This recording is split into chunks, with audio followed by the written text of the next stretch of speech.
I like creepy. I like the feeling of suspense in a situation where you feel out of control and like you're always being watched or hunted down where there is nothing you can do but hide or escape.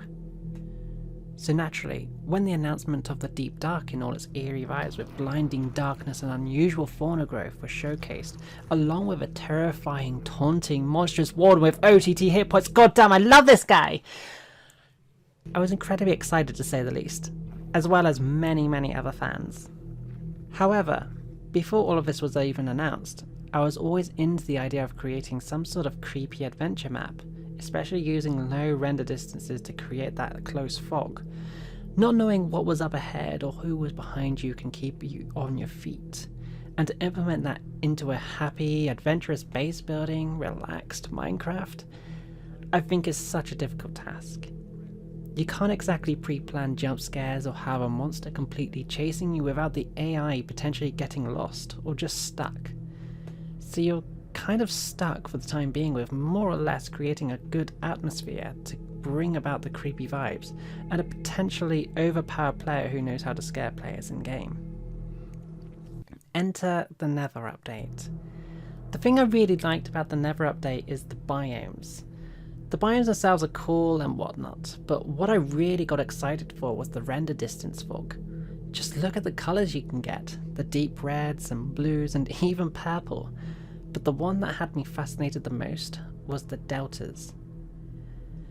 Before I can continue any further, I want to admit sadly that this is going to be a Let's Play series, and if you want to stick around to watch me to see what kind of creepy map I can create, then that is cool. Otherwise, I'm sorry to see you go, and I hope you may find me when I have finished a result. But here on the Beyond Dusk server, I want to create a game and an adventure map for the team. And if ever you want to be part of our content creation group and be a part of the team, then stay tuned, because we are currently looking for new members. But continuing on from the deltas, it has that deep grey, slight desaturated look that almost gives me that Silent Hill vibes, along with the ash particles giving off the snowing effect and that ambient hum in the background. It's honestly quite spine-chilling if you immerse yourself.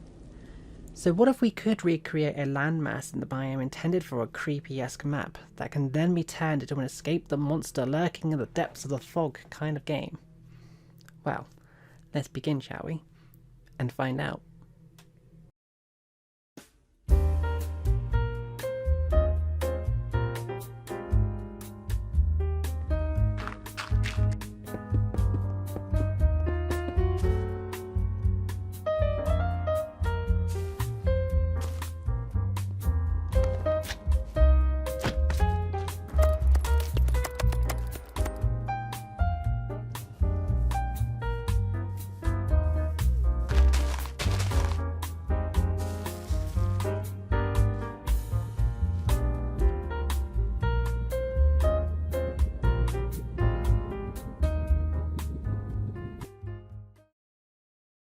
How creepy is this vibe? Like, I love the feel of this so much, with the render distance nice and low and using the basalt deltas on top of the bedrock to create this effect of something very eerie, spooky and just horrifying. Like, seriously, look at this place. It feels so good, and I want to like make the most of this, really. I want to kind of utilize this idea of creating a almost like a Silent Hill kind of vibe, you know, and bringing it to life. So I spent a bit of time kind of bringing this all together and creating this sort of, thank you Java, some sort of creepy-esque adventure slash game that I was thinking about. And I was like kind of thinking, okay, so we have the portal here, we'd walk through and you'd just be introduced to this creepy sort of woods with one single pathway, nothing like growing. It's just, oh, what's this? Okay, I need to fix that. That, thank you, perfect. Anyway, to kind of like sort of introduce you to what you're about to see when your render distance is down, and then once you finally walk it, it starts getting snowy and you see this and you just introduced to this sort of place. I love how that when you walk into this place as well, the atmosphere of the ambience changes. So if you listen very closely,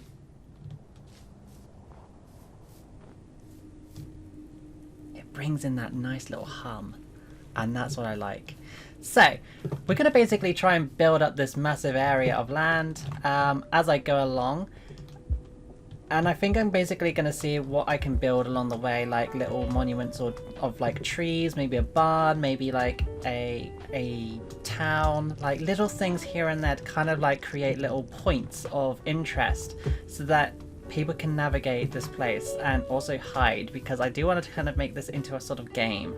Although placing glass blocks is not the most fun part of this part of the build, but you know, we gotta start somewhere, and then we gotta place the damn snow as well. And then probably some of these glass blocks are going to replace with like dirt, and then probably even be piled on top of to create little mounts here and there. But yeah, this is the least fun part, and I'm probably going to have to do this in like segments at a time just to kind of just keep my sanity going, because this is like, I'm trying to get back into the swing of like making Minecraft videos, and you know, it's such a massive like commitment, because with my main channel, Rebecca Markov,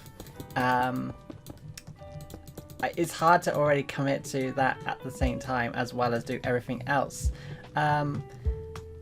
Then to kind of like make like Minecraft videos as well, it's a lot of work, because you have to like commit to projects that can take like days of time, like literal hours. Like I've been known to spend probably, I think it was something like over 80 hours between myself and another player at Rough Reindeer building a mountain.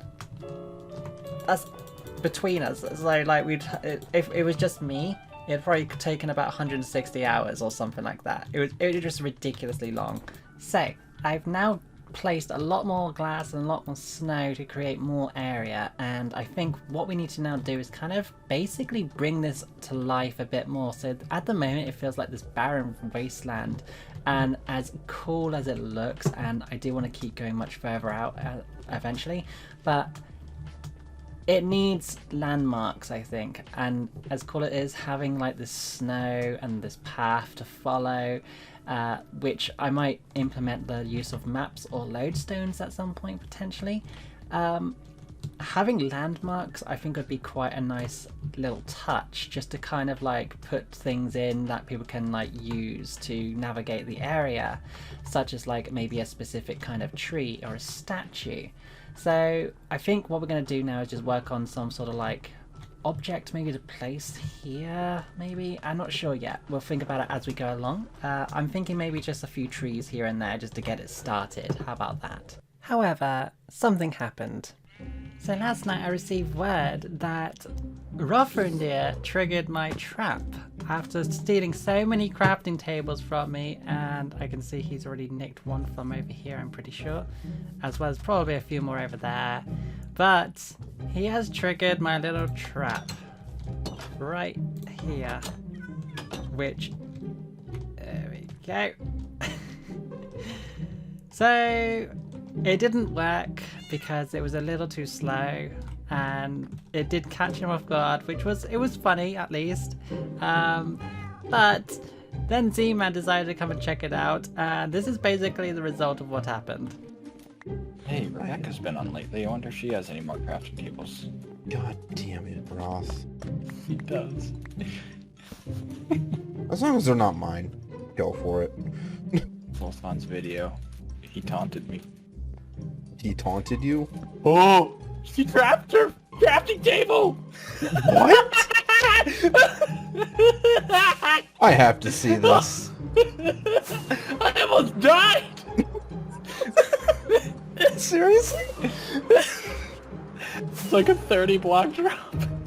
The small house with the copper roof, her starter house. Oh, right here. Yeah. Careful.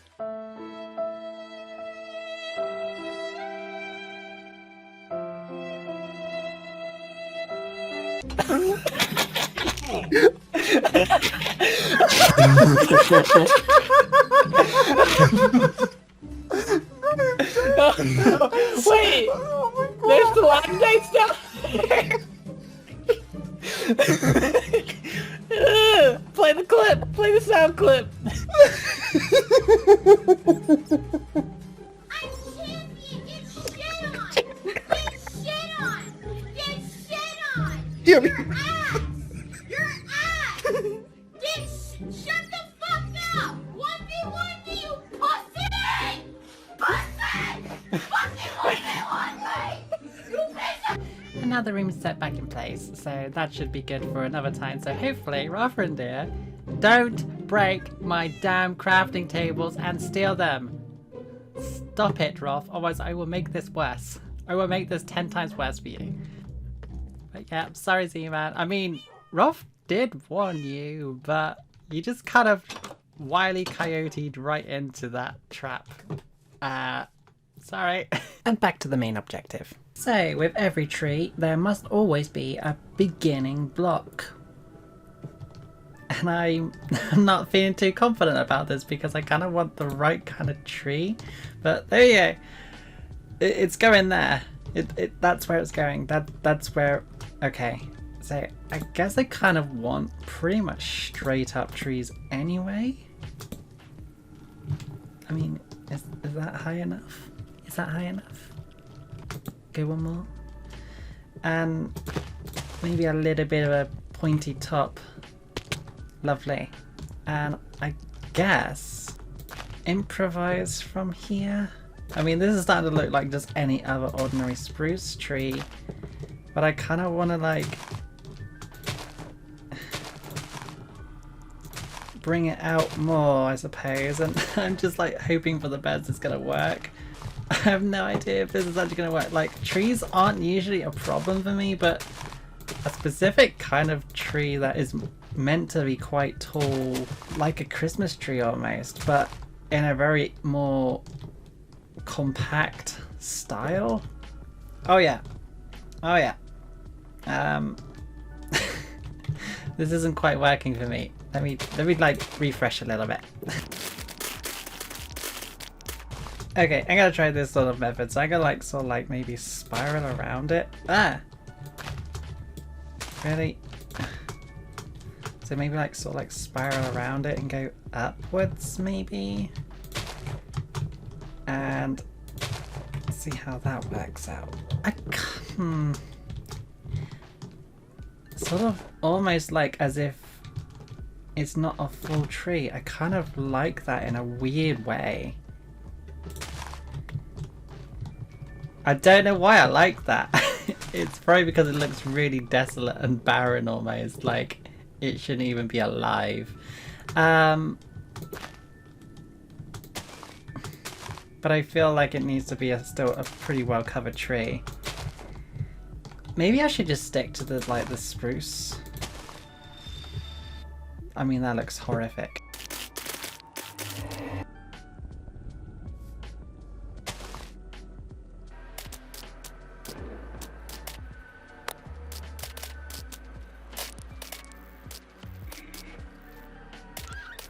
Okay, how about that? I know it doesn't look like much, but it kind of looks like how it like would branches out in like little segments and then climbs up and then it branches out a little bit more. Like, I'm kind of feeling this actually quite a lot, and yeah, what do you reckon? Because I'm kind of getting that sort of vibe. So I think I might just like make a few trees that kind of look like this maybe. Honestly, I feel like it's not as bad as it seems from that. So yeah, we'll kind of make a few more of these and then see how that turns out. So here's a little bit of a look at the area with some trees in now. And I think this is how I'm going to stick with it for the majority of the area. If we take the setting back down to 4 chunks, I think it looks fantastic. It just gives that creepy vibe, like I was showing Roth and he kind of got like a Chernobyl kind of vibe, like as if you're lonely but at the same time as if you're being watched. So I'm glad that's happening. Now I'm kind of working on a little fountain sort of thing as a sort of landmark, and I kind of want it to like be sort of like holding a sword and stretching out and pulling behind its neck so that it's like about to impale. but I'm having a hard time building it. But yeah, I think I'm gonna like build a little fountain, a dried out fountain around this area. But as you can see, it's not really working out in my favor, but I'm hoping it will look somewhat semi-decent, but it's just been really difficult this whole time. But yeah, anyway, I'm gonna like continue with this, and then hopefully this will actually look okay. Okay, I'm just gonna stop there because this is as best I can do with the little amount of space. Like, from the front is not the worst kind of thing. At least it has some sort of shape to it. But yeah, I have no idea what's going on the back, and I just don't do statues at all. So I'm just gonna like, I think I'm gonna leave it there, and then maybe someone can help me out with this. Wait. Oh, okay. That's okay, as long as it was from here, because that's all I was expecting that. That's fine. Okay, but yes, we're gonna cut the statue here and start finishing the fountain off.